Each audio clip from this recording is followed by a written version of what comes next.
Gaya komunikasi DPR yang dinilai arogan memantik reaksi keras dari publik. Gelombang unjuk rasa pecah hingga rakyat jadi korban. Anggota Dewan pun diminta berbenah jika ingin kembali mendapat kepercayaan rakyat. Sekali lagi saya meminta maaf jika kami sebagai wakil rakyat belum bisa bekerja dengan baik secara sempurna. Akan dilakukan pencabutan beberapa kebijakan DPR RI, termasuk besaran tunjangan anggota DPR dan juga moratorium kunjungan kerja ke luar negeri. Satu persatu pejabat di negeri akhirnya bersuara usai kericuhan pecah.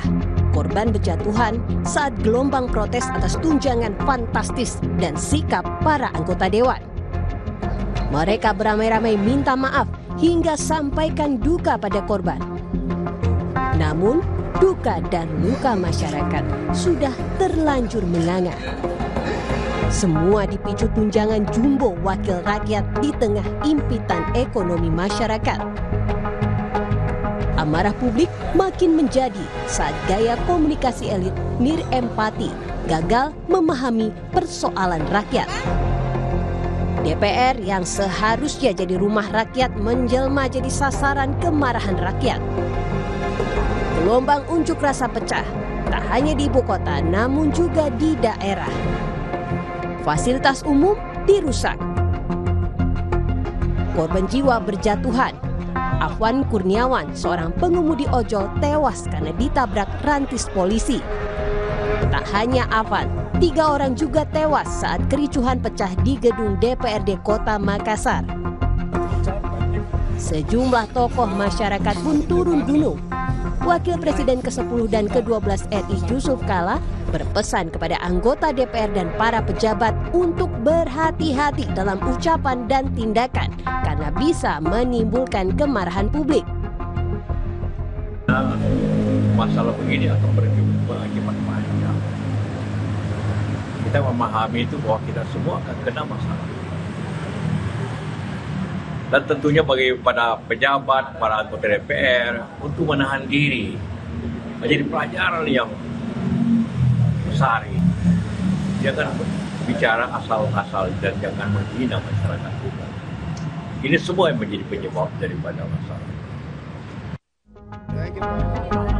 Sejumlah sivitas perguruan tinggi pun bersuara mengingatkan penguasa mendengarkan nurani, lebih peka persoalan rakyat. Sivitas Akademis Universitas Indonesia menyerukan agar masyarakat tetap tenang dan menahan diri. Rektor Universitas Indonesia Heri Hermansyah meminta tindakan tegas dan penegakan hukum yang dilakukan tanpa tebang pilih untuk mengembalikan kepercayaan publik.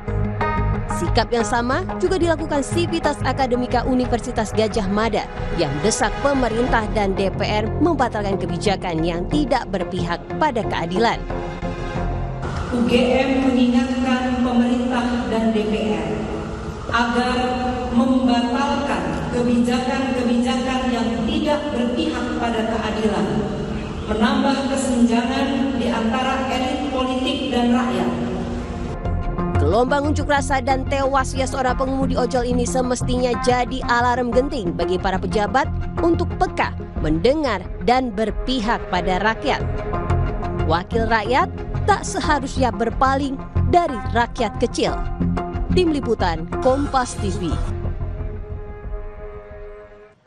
Menko Polhukam periode 2019-2024 Mahfud MD menyebut kerap muncul penyusup dalam sebuah aksi demonstrasi yang bisa memprovokasi massa hingga berujung kericuhan. Mahfud menyebut kemunculan penyusup dalam sebuah aksi demonstrasi karena ada pihak yang ingin mengambil keuntungan dengan timbulnya kekacauan.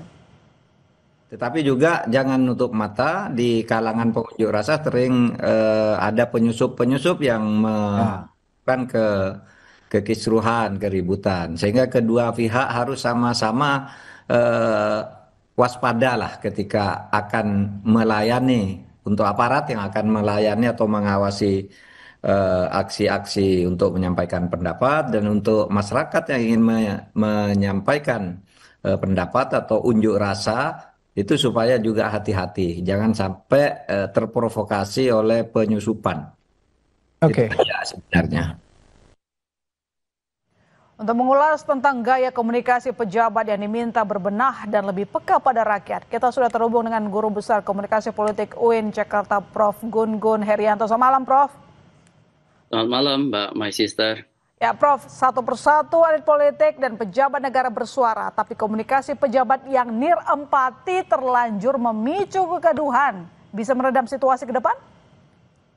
Iya, akan bergantung pada pola komunikasi yang dibangun. Ya, ini pelajaran sangat baik sekali dari mereka yang kemudian bermasalah, supaya tidak terulang di masa mendatang bahwa sensitivitas retoris ya dari pejabat politik, baik di legislatif maupun di eksekutif, itu sangat perlu dan signifikan perannya. Ini kan ada basis persoalan mendasar, My Sister, yaitu soal ketidakadilan, ketidakpastian, ketidaknyamanan yang berlangsung di tengah masyarakat. Dan itu membentuk gap ya komunikasi, dan itu kemudian seperti disiram ya oleh bensin, api yang membara itu dengan pernyataan yang menurut saya tidak sensitif, sekaligus kehilangan logiknya. Ya kan ada yang bilang misalnya dengan diksi yang tidak pantas disampaikan di muka publik, sekaligus narasi tentang kebijakan yang tidak nyambung, misalnya soal kenaikan tunjangan. Harusnya kan jelas ya dari aspek legalnya sampai kemudian pemahamannya. Dan itu kemudian tidak bisa disampaikan oleh anggota DPR yang kemudian menyampaikan itu ke khalayak luas, sehingga kemudian memantik kemarahan. Dan ini sebenarnya hanya trigger ya dari sekian peristiwa yang sebenarnya sudah berlangsung lama, yaitu soal ketidakadilan, ketidaknyamanan, ketidakpastian yang seharusnya difasilitasi oleh pola komunikasi ini lebih produktif dan sensitif. Ada akumulasi kemarahan lalu kemudian dipancing lagi sama legislatifnya sehingga membuat rakyat marah, merasa disakiti gitu ya, Prof? Iya, sebenarnya kalau mau jujur bukan hanya dari legislatif tapi juga beberapa pejabat ya eksekutif ya, menteri ya, kemudian juga ya kepala PCO dan lain-lain ya. Ini kan sebenarnya kumulatif. Jadi waktunya untuk berbenah soal bagaimana memastikan komunikasi publik dari pemerintah dan legislatif itu bukan di peran pinggiran, tapi harusnya di arus utama. Karena hampir seluruh negara demokrasi tidak akan sukses kalau kebijakan tidak difasilitasi oleh komunikasi kebijakan yang baik. Ya, seperti yang Anda bilang, Prof, komunikasi ini kan adalah persoalan yang mendasar. Tapi kalau yang seperti Anda bilang juga tadi, komunikasi elit sama respons persoalan terus picu kontroversi, legislatif maupun eksekutif. Mereka ini kan corongnya untuk sosialisasi kebijakan supaya sampai ke publik. Jadi apa yang bisa kita tangkap di sini? Kenapa gaya komunikasinya justru bikin gaduh, Prof? Menurut saya ini karena ketiadaan ya basis knowledge ya terkait dengan protokol komunikasi di level tinggi ya. Dalam konteks ini ada legislatif dan eksekutif, itu kan sudah struktur politik. Sementara dalam konteks bingkai negara demokrasi itu kan ada 5 elemen infrastruktur lain yang harus diajak berkomunikasi bersama-sama, yaitu partai politik, kelompok kepentingan, kelompok penekan, media, dan tokoh-tokoh di tengah masyarakat atau figur ya. Dan ini kemudian keterbukaan dalam membuka ruang-ruang dialog formal maupun informal itu justru diperlukan. Kalau semata-mata misalnya kebijakan dieksekusi kemudian disosialisasikan lewat media tanpa kemudian ada komunikasi deliberatif ya, komunikasi yang kemudian beri ruang partisipasi untuk kemudian sama-sama menjadikan itu kepemilikan bersama atau punya sense of belonging terhadap isu itu, tentu berbeda, ada trust di situ. Nah ini persoalannya nggak ada trust. Tambah menurut saya ada persoalan yang serius, yaitu soal arogansi. Ini yang disebut bukan semata-mata sensitivitas retoris, tapi ada noble self, merasa diri paling hebat. Dan ini kemudian bagi aspek komunikator, ini sangat menjadi persoalan ketika ada situasi tidak nyaman, tidak pasti, tambah ada noble self dari aktor yang melakukan proses komunikasi, dan akhirnya kemudian terjadilah peristiwa-peristiwa yang tidak kita inginkan. Karena apa? Logika publik ya kadang-kadang kan beragam ya, ekspresinya juga beragam, sehingga kemudian ada kemarahan yang difasilitasi, apalagi kemudian muncul banyak free rider di situ. Artinya komunikasi yang buruk didasari dari ketidakpekaan melihat masalah. Itu poinnya, Prof. Persis, ya, Oke. itu yang masih tersampaikan. Kepekaan itu sangat penting karena tanpa kepekaan kita tidak akan pernah bisa melihat persoalan utamanya. Akibat apa? Selalu perspektifnya dibangun atas perspektif dirinya. Iya, Sementara padahal misalnya kepekaan itu kontekstual- modal menjadi pemimpin, menjadi orang yang mewakili suara rakyat, gitu kan, Prof? Iya, dan di situ kan letak substansi wakil rakyat, letak substansi mandat rakyat juga bagi eksekutif. Ya, mereka dipilih dari pemilu yang salah satu prinsip kontestasi elektoral itu adalah representativeness.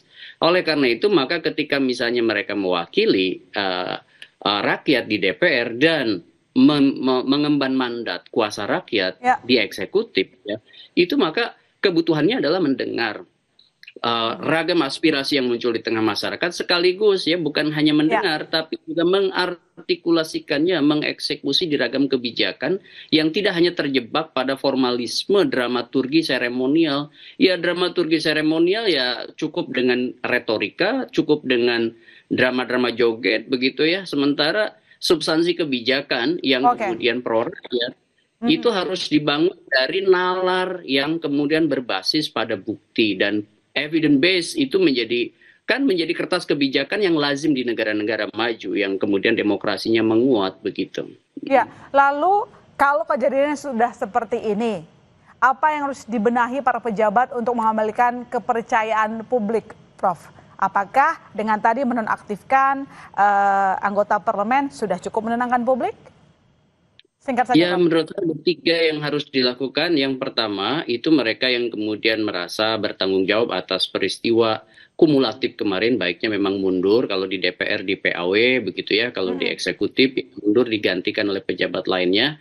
Yang ada hope, yang masih ada hope. Kemudian yang kedua, ada tindak lanjut dari pernyataan Presiden ya. Contohnya misalnya bagaimana moratorium kunker, termasuk juga menindaklanjuti kasus Afan Kurniawan. Itu harus clear, konkret, dan bukan hanya pada Afan tapi pada seluruh rangkaian peristiwa kekerasan yang terjadi di situ. Dan jangan Yang seperti kedua, kemarin ya, Prof, seakan-akan semua menghilang ketika rakyatnya datang ke gedung DPR, WFH lagi. Iya, dan terakhir menurut saya penting juga untuk mengingatkan ini non-violent movement. Jadi gerakan itu harus anti kekerasan. Jadi negara berkeadaban itu basisnya adalah tanpa kekerasan. Jadi kalau kemudian sekarang ada kemudian resonansi soal kekerasan, baiknya memang dihindari karena apa? Ya jelas kan pesannya sudah sampai bahwa ini ada ketidakadilan yang harus ditindaklanjuti bukan hanya oleh legislatif tapi juga oleh eksekutif. Baik, semua harus dengarkan rakyat karena rakyat adalah tuannya. Yang gaji rakyat. Ya kan, Prof? Selamat malam, Prof. Terima kasih bergabung di Kompas Malam. Saudara, mendapat penolakan dari masyarakat, DPR akan mencabut sejumlah kebijakan termasuk tunjangan bagi anggota dewan serta memoratorium kunjungan kerja keluar.